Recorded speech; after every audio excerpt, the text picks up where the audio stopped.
Hello दोस्तों। तो कल एक वीडियो हम पोस्ट किए थे, उसमें साइन 45 का मान 1/√2 होता है, ये सिद्ध करने के लिए बताए थे। आज ही उसी टाइप का क्वेश्चन जो आपको सामने सिद्ध करने वाले हैं, जो कॉस 45 का मान 1/2, tan कोट 45 का मान 1 और सेक कोसेक 45 का मान √2, ये सिद्ध करने वाले हैं। ये कैसे होता है ये जानना है। एक्चुअली में जो कल वीडियो हम लोग बनाए थे, उस वीडियो का सेम प्रोसेस यहाँ पे है, सेम टू सेम। लेकिन कल हम लोग साइन पे करके छोड़ दिए थे। आज साइन के बाद cos, cos, tan, cot, sec, cosec सब करने वाले हैं। क्या क्या? कॉस, टैन, कॉट, सेक और कोसेक को सिद्ध करने वाले हैं कि कॉस 45 का मान 1/√2 कैसे होता है, टैन 45 का मान और कोट 45 का मान 1 कैसे होता है, और सेक और कोसेक 45 का मान √2 कैसे होता है, ये हम लोग सिद्ध करने वाले हैं। चलिए, ज़्यादा समय आप लोग को नहीं लेंगे और आइए शुरुआत करते हैं। तो सबसे पहले कल ही बताए थे कि आपको क्या करना है, आपको एक त्रिभुज बनाना है। एक त्रिभुज, कैसा त्रिभुज बनाना है?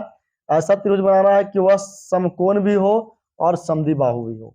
समकोण भी हो और समद्विबाहु भी हो। ऐसा त्रिभुज बनाना है कि जो समकोण और समद्विबाहु हो। मतलब कि एक, ये तो 90 डिग्री हो, लेकिन इसकी अन्य जो कर्ण के अलावा जो अन्य दो भुजाएं हैं वो दोनों क्या है? बराबर हो। कर्ण के अलावा जो अन्य दो भुजाएं हैं वो क्या हो? बराबर हो। ठीक है, चलिए इसका नाम दे देते हैं ए, इसका नाम दे देते हैं बी और इसका नाम दे देते हैं सी। ये तीनों शीर्ष का नाम हो गया एबीसी, यानी त्रिभुज का नाम हो गया एबीसी। कौन सा त्रिभुज है? ये त्रिभुज है समकोण। कौन सा त्रिभुज है? तो समकोण समद्विबाहु त्रिभुज है। समकोण समद्विबाहु त्रिभुज है। समकोण समद्विबाहु त्रिभुज है। तब एक बात बताते हैं, समकोण समद्विबाहु में क्या होता है कि इनकी जो दोनों बराबर भुजाएं लेते हैं ना, दोनों बराबर भुजाएं, तो उसकी सामने वाली जो कोण होती है ना, दोनों बराबर होती है। जैसे यहाँ पे ए बी है, ए बी के सामने कौन है? सी है। ए बी के सामने सी है 45, सॉरी, ए बी के सामने सी है और बी सी के सामने सी है। दोनों के दोनों कितना है? बराबर है। लेकिन 45 45 सब लिख रहे थे, अभी समझ रहे हैं, सब जान रहे हैं 45 क्यों? क्योंकि दोनों के मिला के होगा 90। क्यों होगा 90? क्योंकि अकेले 90 है, ये दोनों को मिला के 90 होगा, तभी तो 90 90 180 होगा। 180 होगा तो ये पूरी दोनों 19, तो ये 50 हो जाएगा, सॉरी 45 हो जाएगा, और ये भी 45 हो जाएगा। लेकिन हमें ऐसे थोड़ा ना करना है, हमें जो सिद्ध करना है, हमें सिद्ध करना है तो क्या करेंगे? हम लिखेंगे, लिखेंगे कि चूंकि त्रिभुज क्या है? समद्विबाहु है। क्योंकि त्रिभुज क्या है? समद्विबाहु है। कौन सा त्रिभुज? त्रिभुज एबीसी समद्विबाहु है।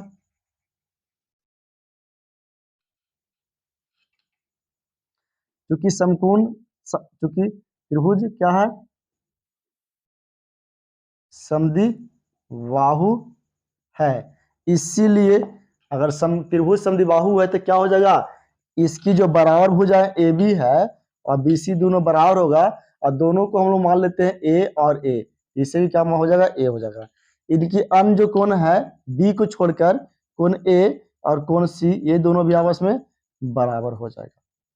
ठीक है, अभी दोनों बराबर है तो इतना तो आप जानते हैं ना, इतना तो जानते हैं ना कि जब ये मान लो कि त्रिभुज में तीनों कोण का योगफल कितना होता है? 180 होता है। तो लिखेंगे कि चूंकि कोण ए प्लस कोण बी और प्लस कोण सी बराबर 180 डिग्री। अब भाई मेरे कोण ए को तो हम नहीं पता है कितना है, कोण बी पता है कि 90 डिग्री है, 90 डिग्री है, और कोण सी, एक बात बताओ, दोनों बराबर है कोण ए और कोण सी, तो कोण सी की जगह पे कोण ए ले सकते हैं, तो ये क्या हो जाएगा? कोण ए हो जाएगा बराबर में 180 डिग्री। बराबर कितना डिग्री? 180 डिग्री। चलिए इसको एक लाइन नीचे करते हैं, बाकी ऊपर करेंगे। ये दोनों को जोड़ दीजिए, 2 कोण ए बराबर 180 माइनस 90 डिग्री।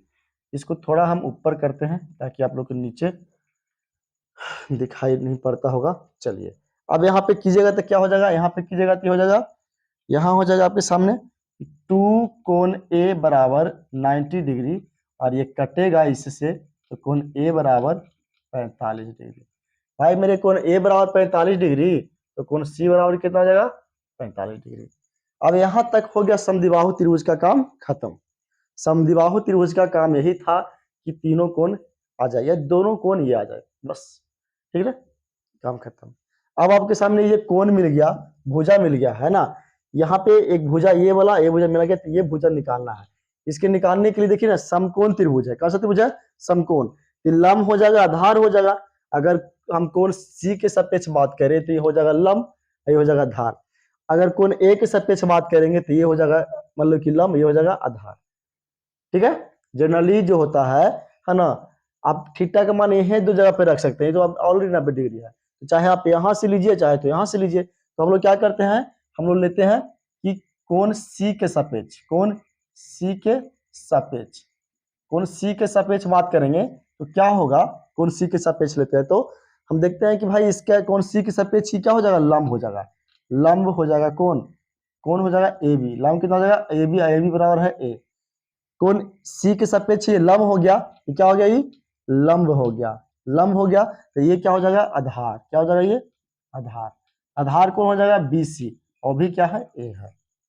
लंब भी ए है, आधार भी ए है, तो बोलिए कर्ण क्या है, तो कर्ण तो है ए सी, लेकिन है नहीं पता है ना, नहीं पता है।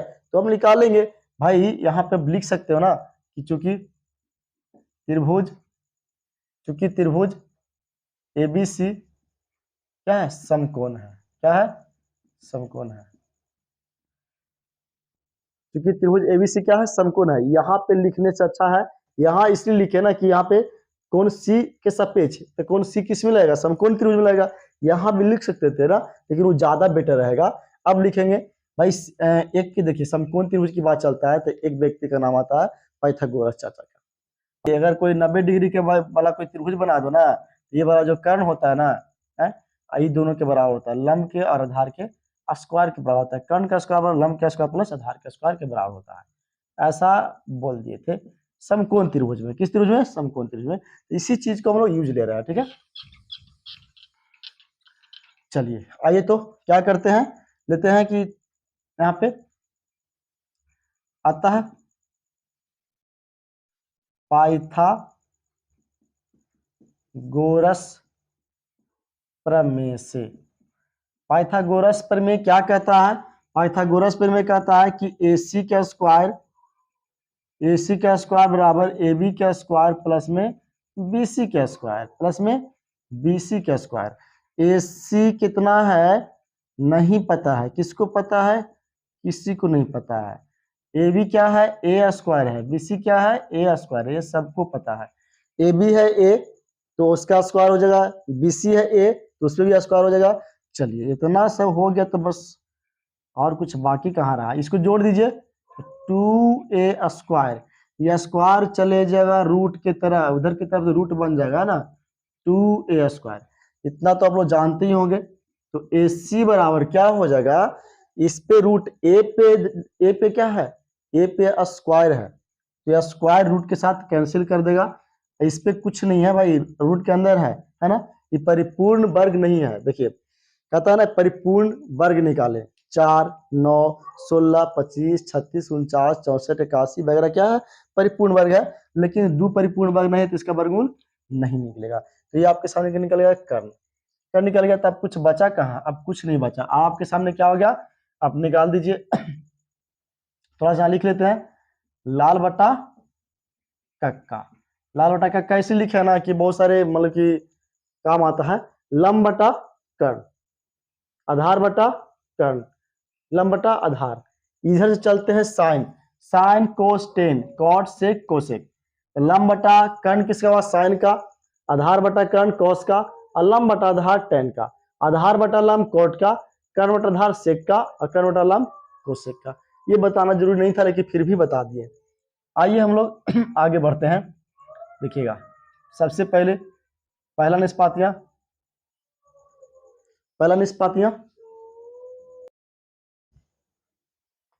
चलिए हम लोग क्या करते हैं, कॉस थीटा बराबर सूत्र होता है आधार बटा कर्ण। क्या होता है, आधार बटा कर्ण।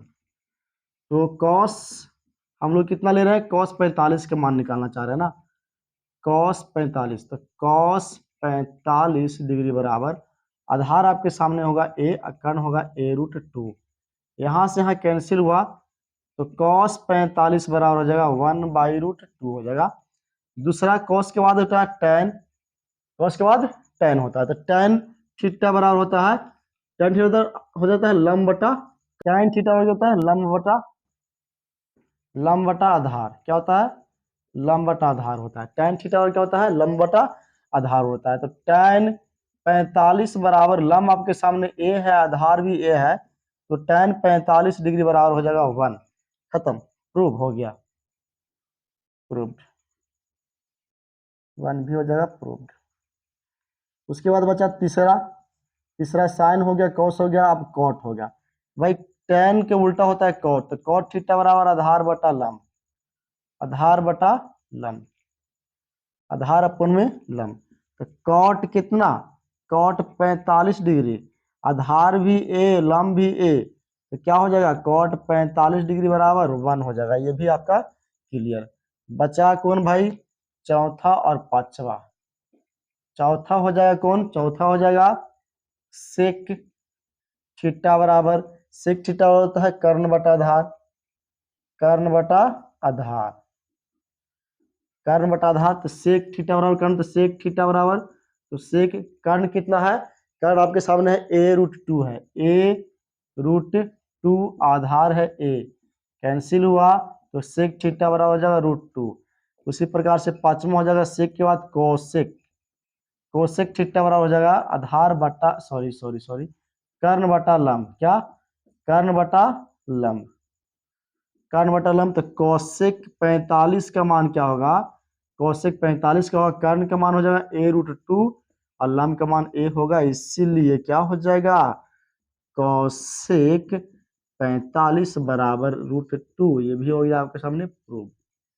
चलिए दोस्तों देखिए, इस तरह से हम लोग ना 6 को प्रूव करके दिखाते। अगर वीडियो अच्छा लगे तो फिर बोल रहे हैं एक बार लाइक कीजिए, सब्सक्राइब कीजिए एंड शेयर कीजिए, है ना, कमेंट कीजिए। अगर अच्छा लगता है तो कमेंट कीजिए, हम आपको फिर सिद्ध करने के लिए बताएंगे, है ना, कि साइन 30 का मान 1/2 होता है कैसे, साइन 30 का मान 1/2 होता है कैसे, कॉस 30 का मान √3/2 होता है कैसे, वो बताएंगे। ठीक ना, आप लोग कमेंट करके मुझे बोलिए कि हाँ सर बता दीजिए, आपको बता देंगे। चलिए ठीक है, आज के लिए इतना ही। Bye bye, Tata.